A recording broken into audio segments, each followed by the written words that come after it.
Robots Radio. Games, lore, stories, community. Just press play.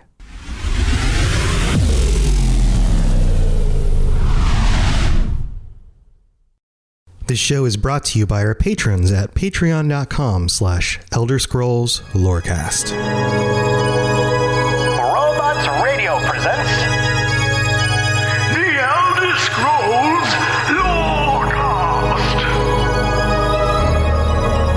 Welcome to the Elder Scrolls Lorecast, a place where the Elder Scrolls community can come together to discuss the boundaries of our knowledge about the universe of the Elder Scrolls.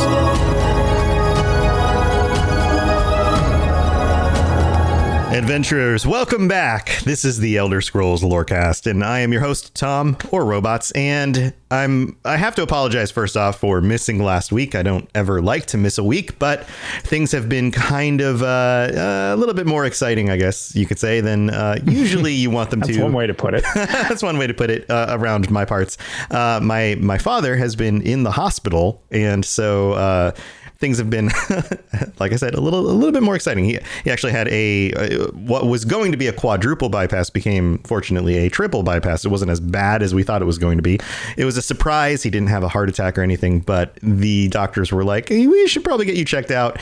And that became kind of an emergency procedure. So we were planning to do a podcast, and then all of a sudden I was like, nope, no podcast tonight. And then that became a few days of stressful, like, oh gosh, this is not what I expected to do for these few days. So yeah, I mean, to your defense, I was going to say, even after the initial thing is behind you, that doesn't mean that it's just suddenly like, well, stress-free, nothing to worry about now. It's right. Yeah, being in a headspace to talk about fictional stuff is probably not great when you have something like that going on. So. Right. But fortunately, I actually got to talk to him today. It's been the first time in the last week I've had a chance to talk to him. I've been in contact with my mom. Everything's actually going very well.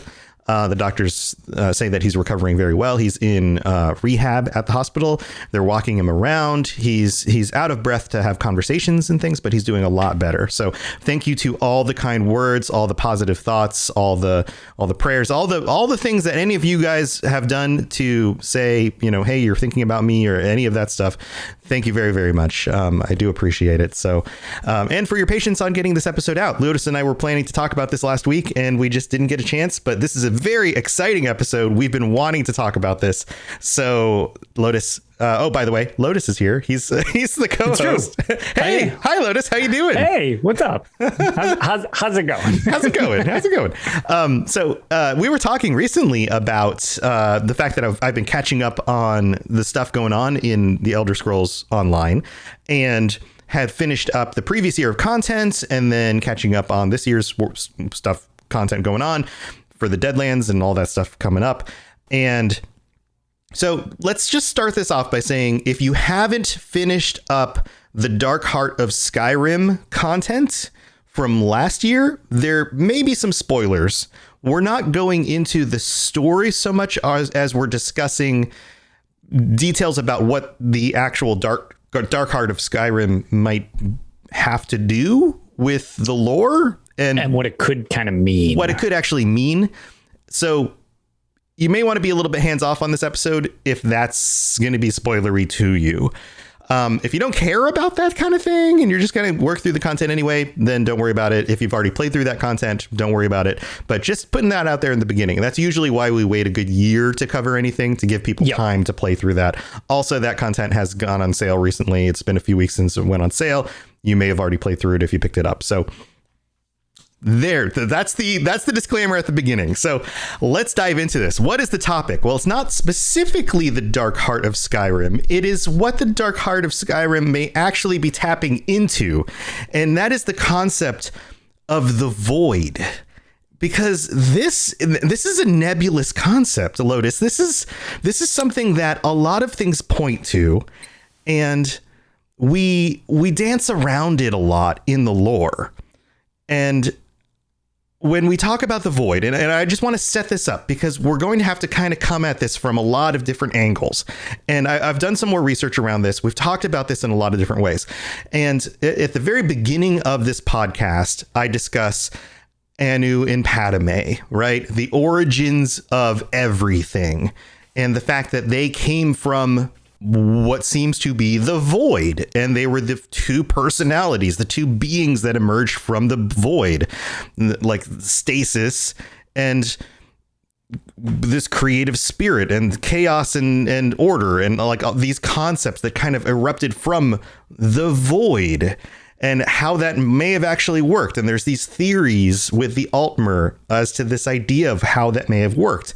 And then if you come at it from a different angle, you've got this concept of Sithis, which may be connected to Padme. And the Dark Brotherhood like to worship Sithis, and they consider Sithis to be intimately connected either to Padme or the void itself. All of these things kind of get mushed together, right? And this idea that they are sending the souls back to the void, not to oblivion, not to the little void, which oblivion is sometimes called the void, right? Not to the void of the, the realms of the Daedric princes, but to the capital V void at the beginning of everything, or beyond the realm of the Aedra. Which is also interesting to think, because like a lot of times, Nords would want to be going to Sovereign Guard or Red Guards to the far shores. And it's like, this isn't that either. Right. The realm of Aetherius, which seems to be the outer, if you have everything's kind of these circles within circles, like the outer circle shell of everything. And yet somehow the void is out beyond that outer shell, potentially. So is Padme, Sithis, are they the same things? Are they intimately more connected to the void than Anu and the Aedra? These concepts of like Anuic spirits and Padmaic spirits, like there are different thinkings about that. I've covered some of that in the past. And then you even have Lorkhan, and this concept of Lorkhan being connected more with Padme and Sithis than with the Aedric spirits. And so in order to just start us off down this path, let's talk about a little book called Sithis.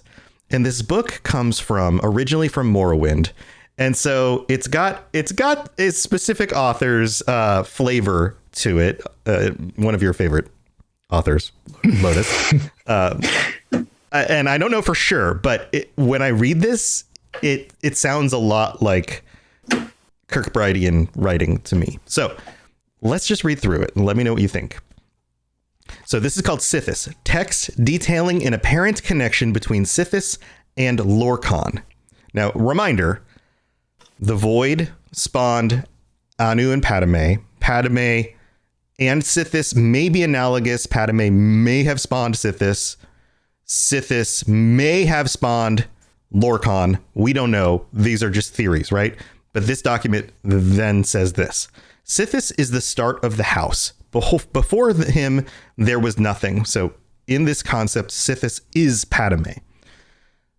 But the foolish Altmer have names for and revere this nothing.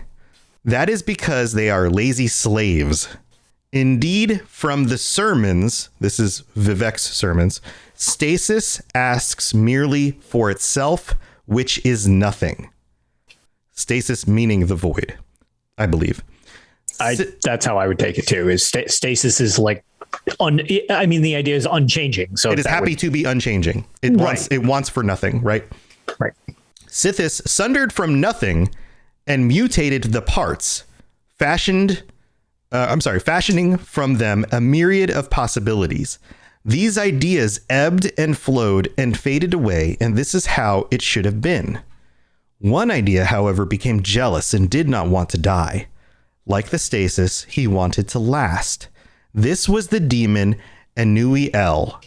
So Anu became Anuiel, right? Yep. Who made friends, and they called themselves the Aedra. They enslaved everything that Sithis had made and created realms of everlasting imperfection. Thus are the Aedra the false gods, that is, illusion. So everything the Aedra made is imperfect and an illusion. Only thing that is whole and perfect is stasis, Sithis itself. right? That seems to be where this is going, right? Yeah. Even the things that Sithis makes are fleeting and go back to the void and are nothing at all, ultimately, are unchanging and become nothing. So Sithis begot Lorkhan and sent him to destroy the universe. Lorkhan! Exclamation mark. Unstable mutant! Exclamation mark. Lorkhan had found the Aedric weakness, while each rebel was, by their nature, immeasurable, the rebels being the Aedra. They were, through jealousy and vanity, also separate from each other. So that each of the Aedra were separate. They were distinct. They each have the different powers and abilities, different realms of control, right? They were also unwilling to go back to the nothing of before. So while they ruled their false dominions, Lorkhan filled the void with a myriad of new ideas. So this lends itself to the concept that he gave them this idea of working together to build something cohesive rather than just being, right? Right. These ideas were legion. Soon it seemed that Lorkhan had a dominion of his own. So he had them build his idea, right?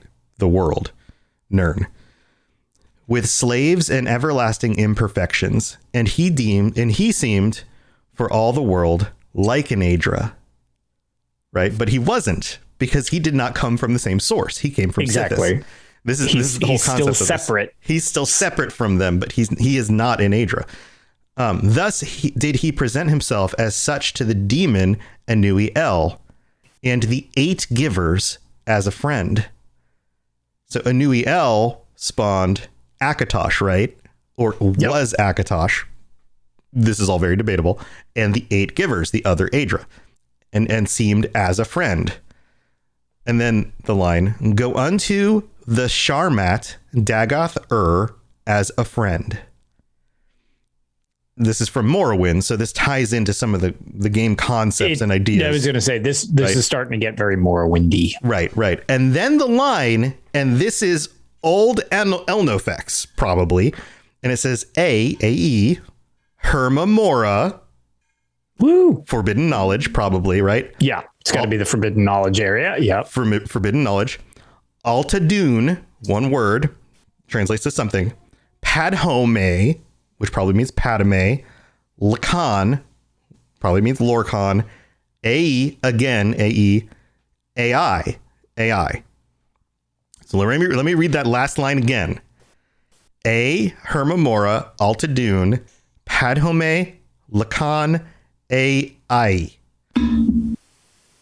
Whatever that last line means is probably very important. Okay, so before we dig into the last line, because there is some speculation online as to what that last bit of text means. What do you think about this? What do you think about this concept? So it is, I mean, it kind of, I guess, the big thing that I always think of when relating to the void, unless you're talking about like back about the creation of everything with Anu and Padme, the big thing that you get most from the games involving the void is when you're dealing with the Dark Brotherhood. Yes. Or the Shadow Scales, I was going to say, who are in the Dark Brotherhood, but they're just like super cool Argonians. They don't. Right. They also don't really get a choice in the matter. But yeah, they're just cool guys. Yeah, I was going to say, born under the serpent. That's it was chosen for you.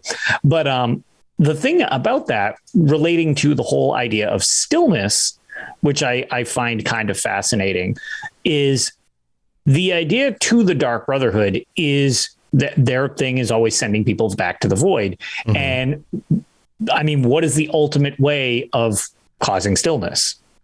Okay, being dead. Like, it doesn't get any more non-function, still, quiet. Like, that is the pinnacle of there's nothing happening because you've ceased to be at that point. And the whole idea to them is to set these people, well, their contracts back to the void. So it kind of like plays into itself, and you're, I mean, assuming you actually do the quest lines to the game, they definitely play into that. And the one thing about that I really actually kind of wanted to mention, just because it was just where my mind went, in regards to, I guess, spoilers on a potential way to do the Dark Brotherhood stories. So this is a little weird because the game doesn't really make you play this way, but this is one of the alternate ways you can play is some of the games, I won't mention which ones necessarily, just to keep it vague, but still get my point across, is you're dealing with other Dark Brotherhood members who are too ambitious, doing their own thing too much, whatever the case may be. It happens several times. The Dark Brotherhood tends to get a little stabby on themselves at some point, which is funny because, again, in this grand scheme of things, it's when there's too much movement, so to speak, even in the Dark Brotherhood, it needs to kind of be brought down. Like they silence that area and everything like that. So it's almost like being too active outside your given role in the Dark Brotherhood is also a problem that kind of needs to be sent back to the void for various reasons throughout the different games. But it is interesting because in one of the games specifically, the alternate thing could be just eliminating the Dark Brotherhood. You don't need to work with them at all, even if you start to work with them. So it's kind of ironic that it seems like by eliminating the group who sends people back to the void, you're also contributing to being what the Dark Brotherhood is doing. It's just on different targets than they might have intended.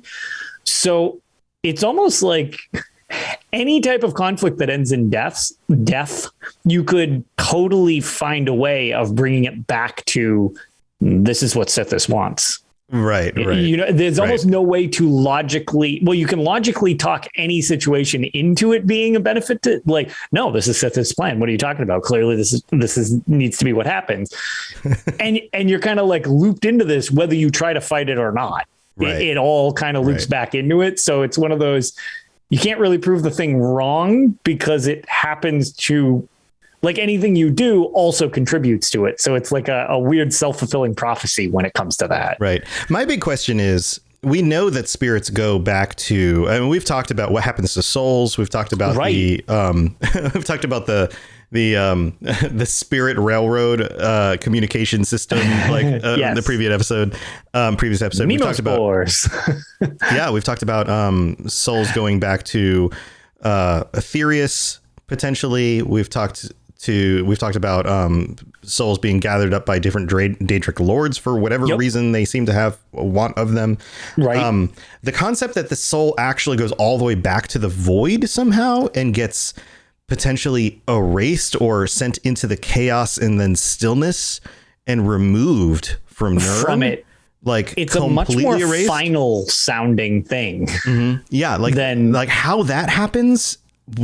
I don't think we have any clarity on that at all. And how that, it's interesting at that point, because then, like, I was just trying to make the point of like, oh, it kind of all becomes like a self-fulfilling prophecy, but throughout the games at the same time, we oftentimes communicate with the dead or spirits or whatever. So, or in some games you literally go to Sovereign Guard or the Far Shores. Like that's also a thing. So to your point, it's interesting that the objective may be oftentimes to send these souls to the void, but like, are these other post-life things roadblocks that would keep people from the void, or is it like an alternative to the void? It's an interesting idea that it's like, how do they relate to each other? Like, how do you skip past one to get to the other, or how do you get from one to the other? Like, well, my big question is the methodology for getting a soul to the void. Is a question. So, and I have some theories here. I want to just lay out some thoughts. So we have, I think there are some players that may have something to do with this, and I don't quite understand the actual function of how, say, a Dark Brotherhood member sends a soul to the void, unless something like the Blade of Woe is magically enchanted to do so. You know, something like that could happen. Sure. Or maybe the ritual that summons, maybe the ritual, like tying somebody's spirit to, be singled out, and their death then commanding their soul to a certain point. Maybe that can make sense. And without getting like too off track, the one thing that has always been interesting is the Dark Brotherhood, although they're kind of religious zealoty, the bottom line, as it so often is money, because you pay for these contracts to be carried out. But there's obviously something more than a business aspect to it, because in terms of the culty manner, by doing the Black Sacrament, that's what it's called, correct? I believe so. That sounds right. And if we're wrong, somebody's going to yell at us. So they'll let us know. But yeah, Dark Sacrament, maybe.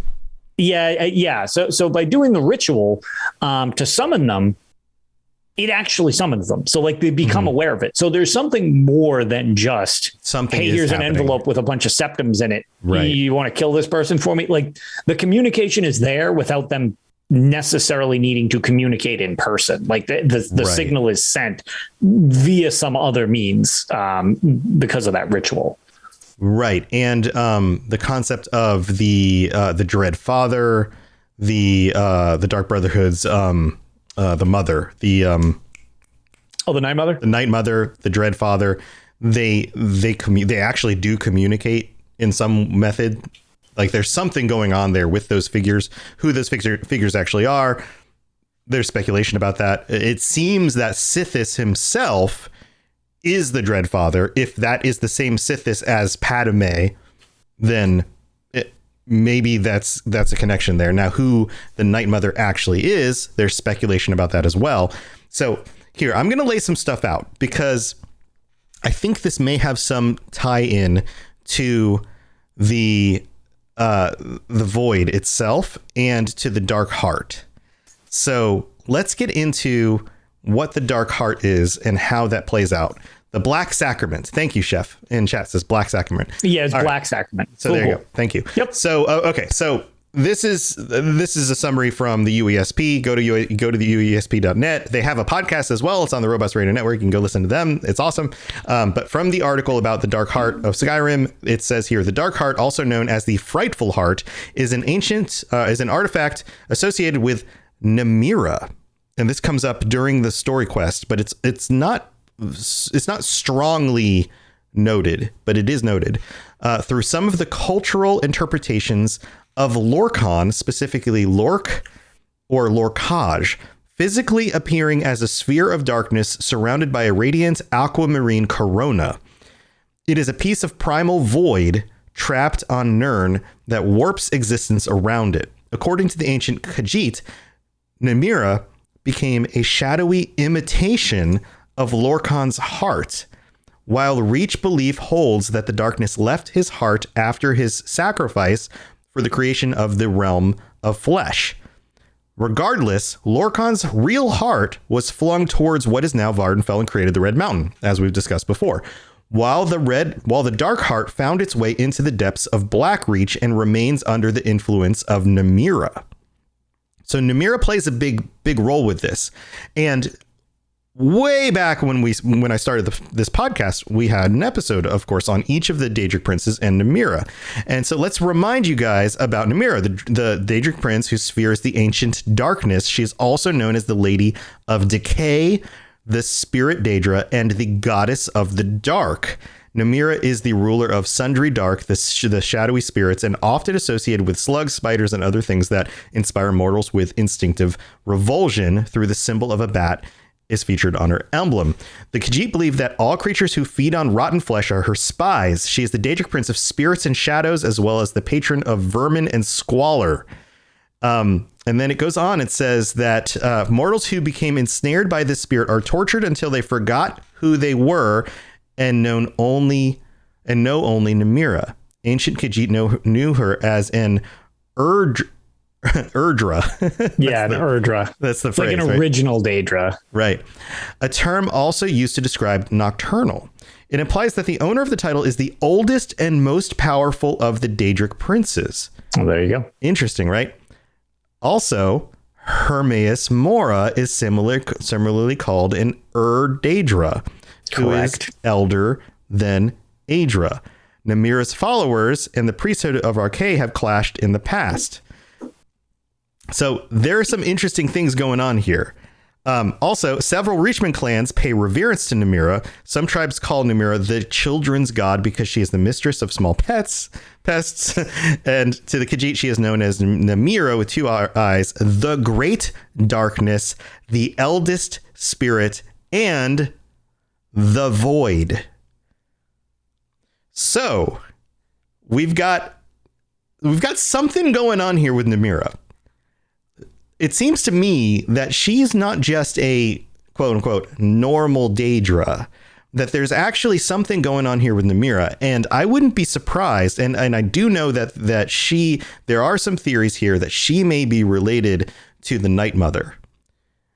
And if there's something going on with a connection between Namira being one of the eldest of the Daedric spirits and being the Night Mother connected with consuming and claiming these souls and connected to Sithis and the void, that all really lines up really well.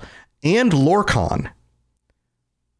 Do you see all of that? Imitating Lorkhan's heart and then bringing forth that power into the Dark Heart of Skyrim. That seems like almost too coincidental. I was going to say it's almost too coincidental is that they wouldn't line up in some way. I think that there's something going on here. That's my like, hey, what's going on here? We're just throwing it out there in the world kind of theory. What do you think about that right now? Like just off the top of your head. The big thing is, to your point, like it really is like that is a big coincidence if those things just happen to line up like that. Like it seems like there needs to be something more to that, which I don't know. I mean, it sounds plausible to me. Like I think you might be onto something. I could definitely see that being a direction of how this all works. Yeah, I think there's definitely some connection there. So yeah. So tell you what, we've got some more to discuss. We also have that final line in the Sithis short story to uncover. Yes. And that, of course, brings up her Memora as well, who is one of the Urdra, potentially. So we're going to go into that after the break. But we have to go thank our patrons. And so we'll be right back.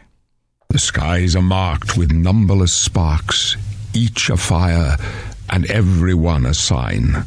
Are you an avid player of the Elder Scrolls Online and looking to take your game to that next level? Well, the Red Diamond Courier podcast is here to help. I'm Bob Chichinski. And I'm Dogbark24. We are two experienced players aiming to help others learn and improve through in-game knowledge and references. From PvE to PvP and everything in between. There's sure to be something for you in the Red Diamond Courier. We hope you check us out. Thanks. So this is super exciting because we have two new patrons this week to call out. We have Alex B and Chef S. Thank you for signing up on the Patreon. Welcome aboard. I hope you guys are enjoying your new ad-free episodes and your early episodes. You'll be getting this episode early, so welcome aboard. And thank you to all of our patrons, including our tier 5 patrons, Daniel O and Noodle Al Dente. And we've got our patron episode coming up very soon in next week, I believe. Just 2 weeks. Oh no, 2 weeks. The 28th. Yeah. 2 weeks. Right before Halloween.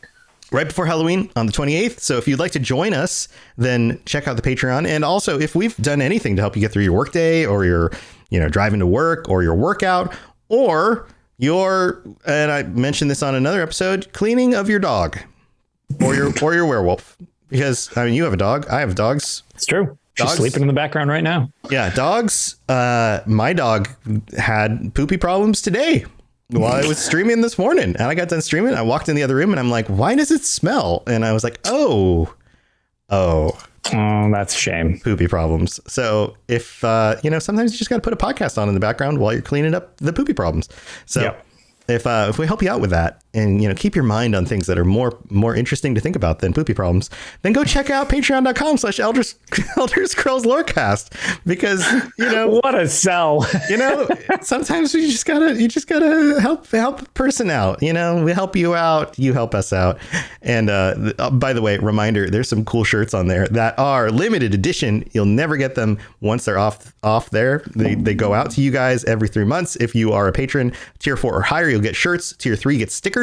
And once those designs are gone, they are gone, and they'll never be up on the store. In fact, Lotus and I will never even get them. You guys are getting them because you're patrons. I wish I could get them, but I can't because I'm not a patron. I guess I could be a patron of my own Patreon show. Yourself, I suppose. That's a weird situation to be in. I could do it though. I'll think about that. But anyway, go check that stuff out. Thank you again to all of our patrons. You guys are amazing. And Lotus, do you want to talk about your stuff coming up for sure, your charity stuff? Because that's fine. That's a big deal. That's some awesome stuff. It is. So for anybody who doesn't know, each year I am part of the Extra Life charity, which is a charity in which all of the proceeds go to the Children's Miracle Network hospitals, pretty much to provide care regardless of financial situation to children with cancer, all sorts of different situations. And with the whole COVID thing that's been still a lingering problem in the world, that is kind of upped the demand for a lot of medical treatment as beds are in short supply and everything like that. So this year we actually started our own charity team, the Elder Heroes. Doesn't even need to just be Elder Scrolls stuff, but it's just where we kind of congregated to try to do some good as a group.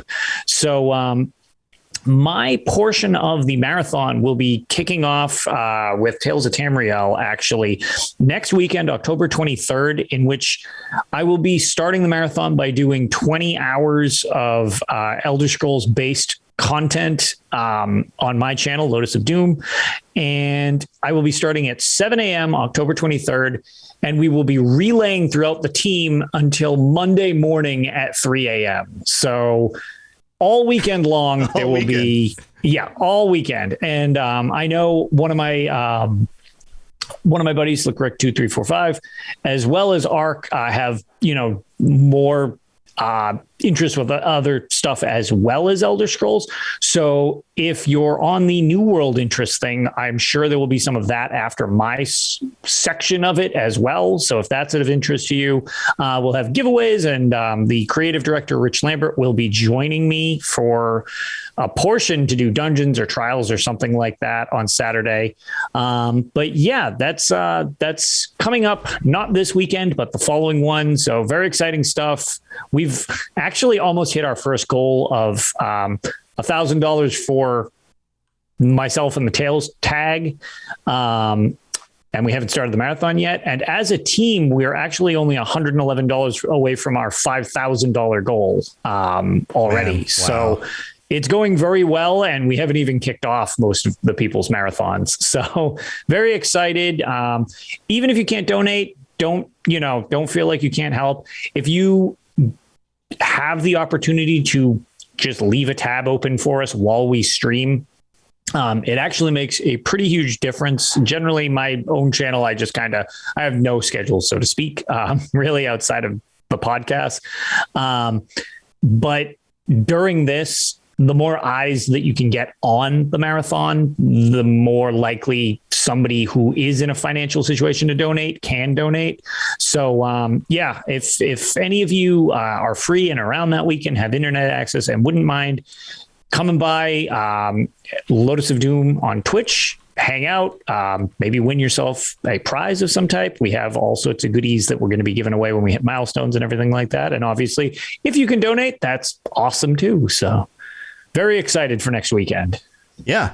So definitely go check that out. Sounds awesome, dude. That's crazy that you guys are already so far along on your goal. That's awesome. We're way above any expectations. These were like end goals, and it's like, wow, this is amazing. You got to come up with a next tier. You got to raise it. We're gonna have to come up with some next tiers for stuff and so horrible things that we to inspire people to donate to this cause. Because it's interesting as the unofficial Elder Scrolls pages headed by Pylon. They also are part of the Elder Heroes charity team.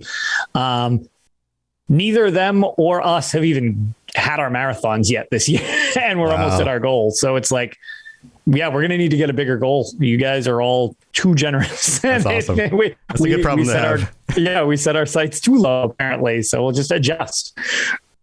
Yeah. Awesome. All right. Well, let's congratulations. And I'll definitely be there at least to check it out, if not to play some games with you guys. So you've always been there each year since I've met you, pretty much. Yeah. Awesome. All right. Well, let's move on with the rest of the show. Yeah, let's do it. Yes, you're entirely brilliant. Conquering madness and all that. Blah, blah, blah, blah, blah. All right, so let's go back to the book Sithis, and let's take that final line, because it says, A. Hermamora Altadun Padome Lorcan AI. So there's speculation on the internet about this, and there has been since Morrowind came out. But more recently, there was a post, this isn't super recent, 8 years ago, so 2015, I believe, was when... What is time? 2014. What, 2014? Is that 8 years ago? That doesn't make sense, does it? 7 years ago. 7 years ago. February 25th, 2014. However many years ago that was. Yes, 7 and change. 7 and change? It says 8 on the post. That's, I don't know. They're wrong. Maybe Reddit's doing wrong his math wrong? No. I don't know. Math. Anyway. Yeah. It's still 2021. We don't need to rush it that much. But somebody's speculating here, and there's words in here that we don't know what the meanings are, right? So there's speculation. Does Altadun mean weapon?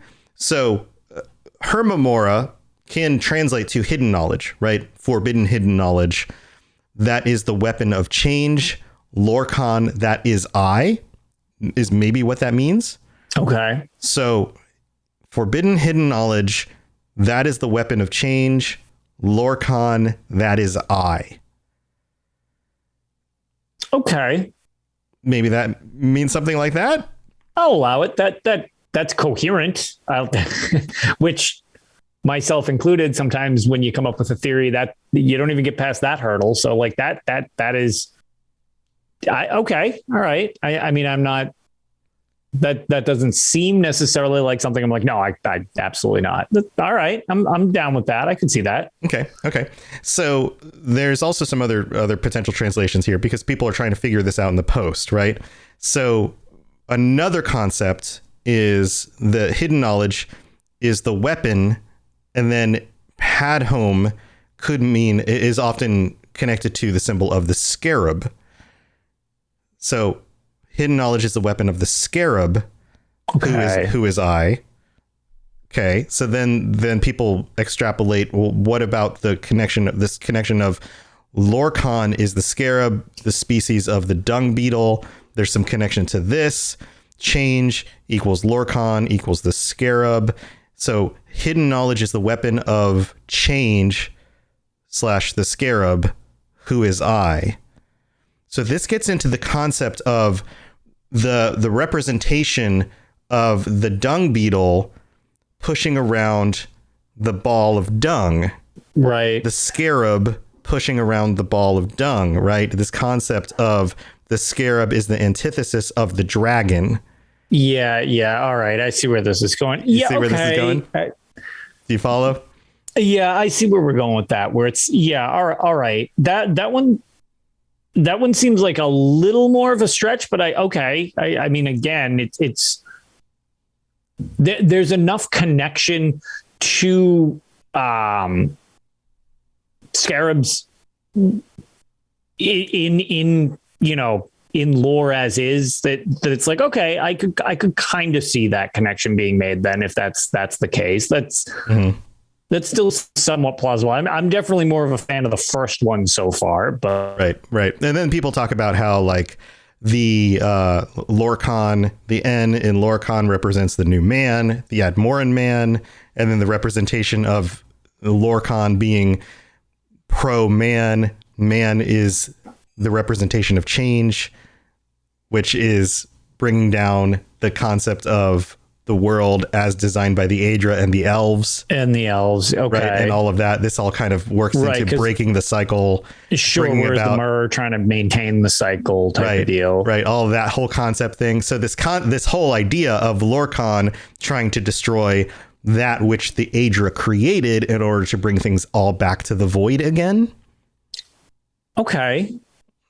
All right. You can see how that could work, right? Yeah. Again, okay. I could see how that could go together. Sure. Yeah. All right. I'm on board. Okay. All right. I'm on board. Okay. I see where we're going with that. Yeah. So that seems to, I mean, that thought path could make some sense, but this whole idea of this hidden knowledge is the weapon of change, that to me, that seems to make sense. This idea that's kind of why maybe I connected with that. It was like it came out swinging the most accurately to me right out the gate, where I'm like, oh, okay, yeah. I think some of this other stuff is isn't necessarily bad. It's just like, oh, okay, I could also see you interpreting that way too. Like maybe that is, but the first one almost seemed like the most spot on, at least from like when you first read it, that would be the first connection I would see, as opposed to, not that doesn't necessarily mean that it's correct, but it's just like, okay, yeah, that one seems almost more overt than the other two, which require a little more of a stretch to get to where you need to go. Not that they're wrong, but it's just like there's a few more steps to get to where they're going, as opposed to the first one. Right. Well, and the first one matches the rest of the text. This idea that it does. Lorcan was equipped with this hidden agenda, this hidden knowledge, right, and was brought into the world through Padme in order to basically sabotage the creation. That's a good point as well. Right. So this whole concept is kind of fun, because if that's the case, then the spirits of like the whole Padmeic concept of Daedric spirits could make sense on some level, at least for some of the Daedric spirits. You could probably include Lorcan, Namira that we talked about, Hermaeus Mora, maybe somebody like Mephala. And Chef in chat puts, I've always associated the Night Mother with Mephala. Any thoughts on how Mephala or maybe Boethia are connected to Lorcan? Maybe also Boethia. Like, yep. There could be some connections to some of these. I don't think you could associate some of the others. Like, I don't think somebody like, even though Molag Bal seems evil, or Mehrunes Dagon, they seem too worldly. They don't seem to want to destroy. They seem to want to conquer and hold for themselves. Right. And I mean, I guess if you want to just get real literal, what with Mehrunes Dagon being so heavily with change, that's like the antithesis of being still. Right. And it's not changed to, I mean, it is destruction, but it's changed to create something else new, not changed exactly. to, it's remove. It's constantly changing. Like, that's the thing. It's once the change has put somebody, one of the things in speculation on, what did it have something to do with the current, fall of the Empire type of thing after the events of Oblivion. There's always change. It's like when somebody gets into power, okay, well now they're on top. Revolution again. Let's do this. Like, and it's like that would be perpetual change with Mehrunes Dagon type of thing, which really at least fundamentally from one of his pillars really wouldn't work too well if you're constantly causing revolution. Right. So I don't know that like Azura would make sense. Clavicus Vile's always trying to work out deals. Her scene, Jigalag / Sheogorath. Sheogorath's crazy, but like they need, like, Jigalag needs something to make order out of. Sheogorath needs something to make disorder out of, right? Sure. Periite, probably not. Nobody likes Periite. Sanguine, maybe. Just everybody gets into a drunken stupor and falls asleep. But that means that makes everything still. Maybe, I don't know. The connection to them starts becoming much, much more difficult to make, at least that I'm seeing. Like I'm not seeing connections to those the same way you would potentially to Nemira, Nemethia, something like that. Right, but there are a few that do seem more Padmeic. They seem more void birthed. Yep. And maybe there's something there. Maybe there's something about these Lorcan-like spirits, these Sithis-like spirits that maybe there's something about them that is actually drawing the souls and maybe creation itself back to the stillness of the void. And could be. And they're still working on, say, Lorcan's original plan. Yeah, well, especially because with the potential Lorcan being so involved with everything, but so unknown by so many things as well, it's hard to tell where the tendrils of that actually reach. Because, right. I mean, even if they were for this plan at all, like there is the thought that maybe he was actually trying to create something positive, you know, a world for men and a place where people could actually have a thing, you know, like there is that theory as well. So this is assuming that he was like, you know, a agent of destruction and trying to bring things back to the void. Yeah. Very interesting. This void thing it's such a nebulous concept. So it's like one of those weird in-universe, out-of-universe things, kind of in the same way that I always joke with the Dwemer. It's like they're this weird thing that's there, and they're made of almost entirely questions. Right. And the void has so little concrete to it, but it keeps it getting seems hinted like at. So many things are attached to it. But it gets brought up. It keeps getting brought up and hinted at. It's always there. But it's not really, nothing's really firm. There's not really, it's more just like, hey, there's this thing. Hey, remember there's this thing. And it's like, yeah, but what is it? Well, we don't know, but there's a thing. It's there though. But there's a thing. And we're like, okay, but what is it? Right. And every now and then you get, you get these situations where, you know, well, you know, when you're trying to discuss something, it's like, well, it's there. Well, how do you know if you can't see it, type of thing? And with Elder Scrolls, a lot of times the benefit of this is you actually do get to see little bits of it. You actually get to see lots of it when you're in the entire Dark Heart of Skyrim season that happened last year that you can go through and do through the Greymore chapter and Markarth and that. You actually see a lot of the void. In fact, you probably have the most interaction with the void, I would say, in the series. Yeah, but you still don't ever you never really just like go to the void, because I would imagine that that's impossible. Right. But you get to at least interact or see. I mean, you get to see the Dark Heart of Skyrim, which is about as close as you can get to the void, and you get to see the effects of somebody who is under the effects of the void.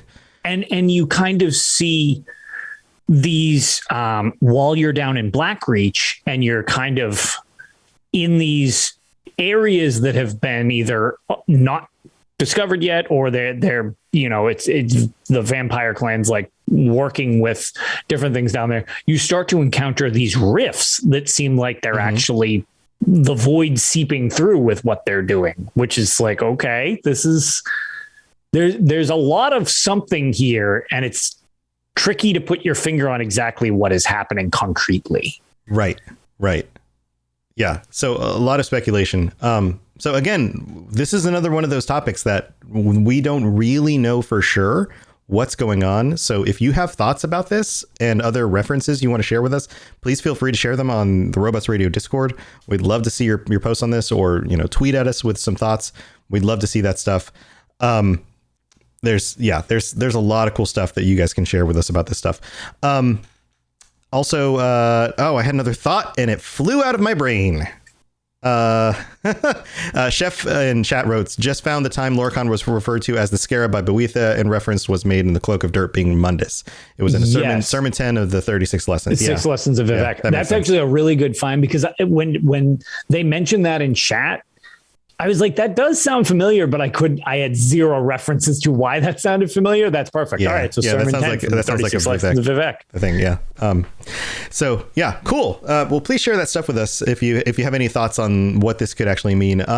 The other thing that this makes me think about is Rich in chat the other day, or at least when he was streaming, I believe somebody was asking about, or no, it was during the big stream they had. And he said something about like this next season is going to be something none of you guys are going to expect, which makes me wonder, like, are they continuing more with it? Are they continuing more of this Void stuff that we're all going to be like, what is going on? Right, we didn't know. It wasn't we have no just idea about this. Completely purged at the end of it. Right. Like that's right. They mentioned vampires. Yep. There's more to it that isn't necessarily just done. They used vampires and werewolves and stuff to tell us like, ooh, we're going back to Skyrim and it's going to be vampires because that's like the thing we're familiar with. Right. But had they said we're going back to Skyrim to talk about the Void, we would have all been like, the what? Okay. What? Hawa? Yeah. Right. So it's a Dark Brotherhood expansion? Right. We'd be like, this one's all about Sithis. We'd be like, wait, what? Right. Yeah. So I don't know. I guess we're going to have to see. But I'm excited. You know, I'm always excited about a new season and where they're going with the story. So for sure. This will be exciting. Well, I think that does it for this episode. Again, we'd love to hear your thoughts. Lotus, do you have anything else going on other than the stuff that you're getting ready for in 2 weekends from now? No, that's just kind of the that's where the mainstay of my attention has been, trying to just get all of that organized because these take a decent amount of effort to get going. Just organizing people and actual events like this, it's definitely a lot of fun, but oh boy, it is a lot of work. That's where the mainstay of my attention is. For the time being, actually, we didn't have a show since the last time, but you joined me over on Tales of Tamriel 2 weeks ago with Maddie Gunn. Yeah, good old Maddie Gunn. Yeah, which we had a great discussion over there because at the moment, what with all the excitement with New World and everything like that, and I stand by the fact that it's like, these are games. So like the idea to these is they're supposed to be fun. Mm-hmm. If you're not really playing Elder Scrolls stuff at the moment, like why force yourself to do a show? It's not going to have the same enthusiasm. So both Ark and Pixie have been having a ton of fun in New World. So not for any real reason, it's just not my thing. I don't care about New World, so it's just, hey, whatever. I'm glad people are loving it. It seems like it's a lot of people's things. So, and it's very pretty. But in the meantime, it's kind of like, well, Tales of Tamriel is now headed by me. So what I'm doing for the time being, as a solo show, as when you started, you're well aware before I joined, it's a little weird to try to just talk into the void. Wink. So I have been trying to integrate topics around the news on Tales with other hosts or other guests from the community. And I mean, we already work together, so that was a perfect fit. Yeah. And I've been kind of going on. And this coming week, I guess some hype for that. The Red Diamond Courier is going to actually join us to discuss the state of PvP in ESO. Nice. So I'm going to have both Dog Bark and Bob Tashinsky from the network. They're going to join me over on this week's Tales of Tamriel. Yeah, get ready for a California accent. Oh yeah. Look, it's both coasts at once, because I can go full bore into Boston and you can just go all California. You should totally. Yeah. Bob's California comes right out. It's so good.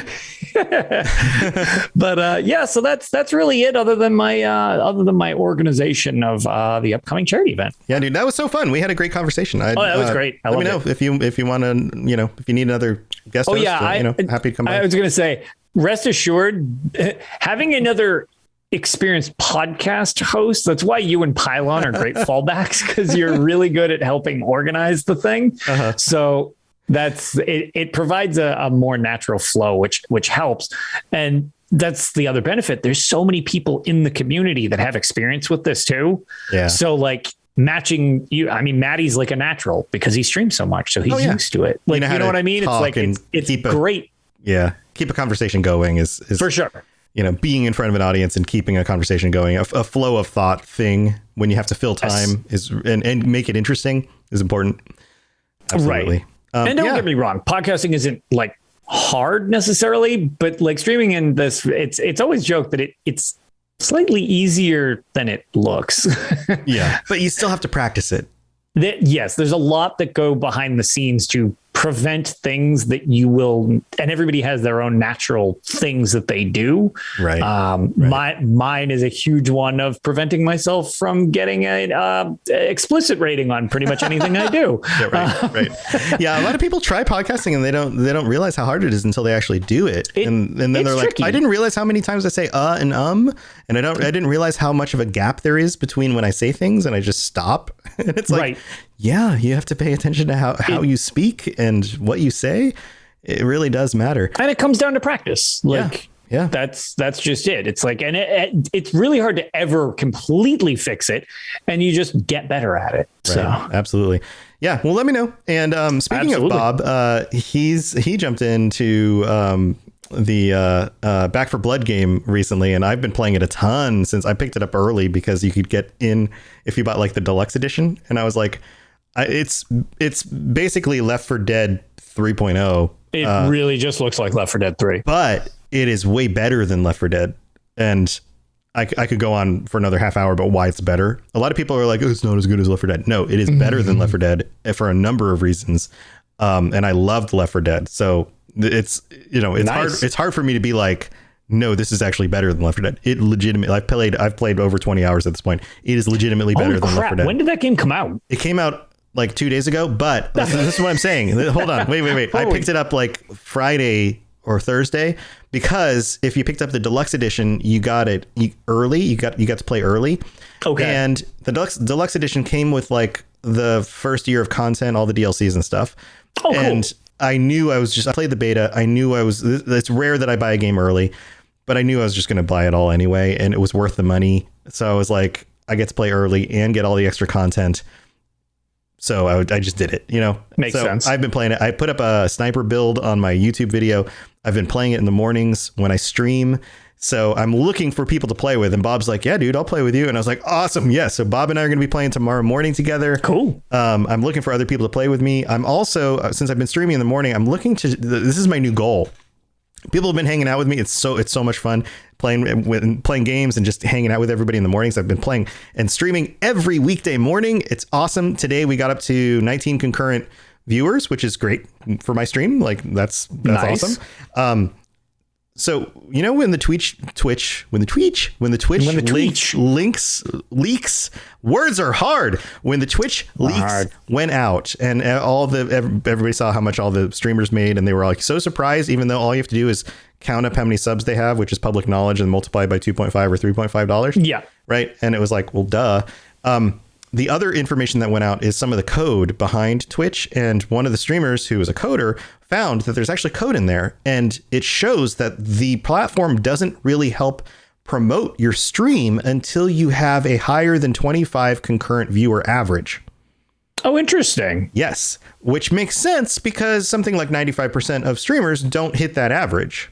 Right. I would imagine a lot more than that. One of the things it's probably really high. Yeah. So yeah, one of the things I originally saw, if we're just, kind of tossing around the analytics thing, one of the things that I was shown once, and I was like, wow, that is, it's one of those things.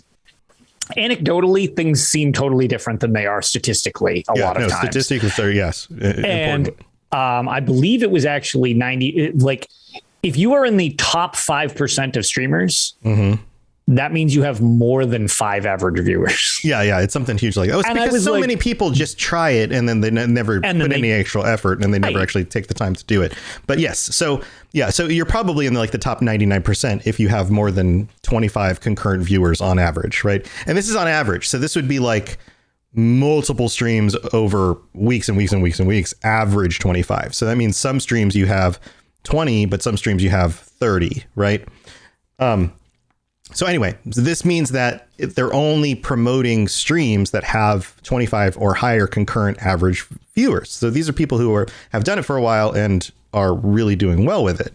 So that's my goal, is I want to be at least above that point so that things continue to take off. So this is my call out, because I've been saying like, hey, come help me out, come hang out with my stream, come in. And so here's my goal.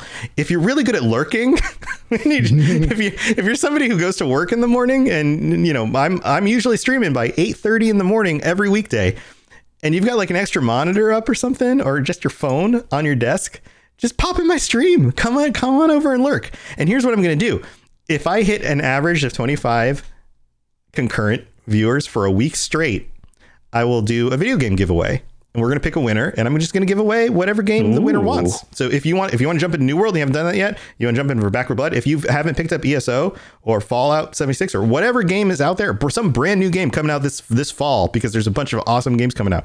There's something coming out you want and you don't want to spend the money on it, come lurk in my stream. I'll be giving away stuff. Also, at the end of every one of my streams, I give away a Stream Loots pack, which potentially could have a gift card for Amazon. People have won those before. Remember when I was doing the whole the quiz show stuff? So I was going to say, one of the quiz show things, when we gave them away, somebody did win. Didn't they win like a $50 gift card or Amazon or something like that? It was I don't remember the amount, but it was a gift card for Amazon. It was a pretty decent sized gift card. It was like, wow, that's like a game. So there you go. So those are on there. Cool. And some of the cards, and people can buy the Streamloots cards on the stream in order to play the cards. And a lot of them do stuff on stream. There's now cards in there for Back for Blood, which I've been playing every day, and they make me do stupid crap in the game, which is really trolly but hilarious. So anyway, that's my pitch. Come hang out with me and have some fun and help me grow the stream. So that's all at twitch.tv/robotsradio. So yeah, that's what I'm doing. But anyway, that's a really long way of explaining why I'm doing what I'm doing, but that's my goal, and I would love for you guys to come hang out with me. So all right, that's the end of our show. That's it. We'll see you guys next week, and then 2 weeks from now for our Patreon episode. So we're going to head out. Lotus, thanks for being here. Chat, thank you for being here as well. And we'll see you guys next time. Stay safe out there in Tamriel. It's a dangerous world. Everybody. There's lots of guars. They'll eat your heads. All right. No, guars are your friend. Guars are your friends, unless they're angry. Then their mouths are so big. All right, we'll see you guys later. Bye. Thanks for listening to the Elder Scrolls Lorecast. If you have something you'd like to contribute to the show, please reach out to us at elderscrollslorecast@gmail.com or on Twitter @ESO Lorecast. I really appreciate you listening, and I'd love to hear from you soon. You've been listening to a Robots Radio podcast. Smart shows for interesting people. Check out all the shows at robotsradio.net. I shouldn't have said that about guars. I love guars. I just don't make them angry. Hey, I'm Pylon. And I'm Doc. And if you've ever played an Elder Scrolls game, you've probably used UESP.net to help you find information about a quest, dive deeper into lore, or really learn anything about the Elder Scrolls. But did you know we have a podcast too? Every week we bring you the latest in Elder Scrolls news, dig deeper into topics surrounding the game, and have a ton of fun while doing it.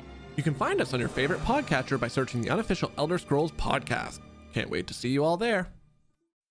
Have you ever wondered how deep the Elder Scrolls lore rabbit hole goes? Have you got a grasp of the basics and want to find out more about the universe? Written in Uncertainty is here to help you. We'll be mixing in philosophy, theology, and whatever other theory is useful with Elder Scrolls texts to untangle some of the biggest questions in the series, like what are dragon breaks, how does Chim work, where did the Dwemer go, and more. Check us out at writteninuncertainty.com or find Written in Uncertainty on any podcatcher. Thanks for listening, and catch you later in the Grey Maybe of Tamriel.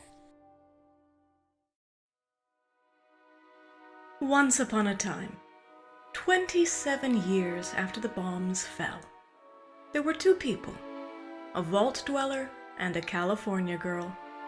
They met and sparks flew. That's when things got interesting. Once Upon a Wasteland is their story.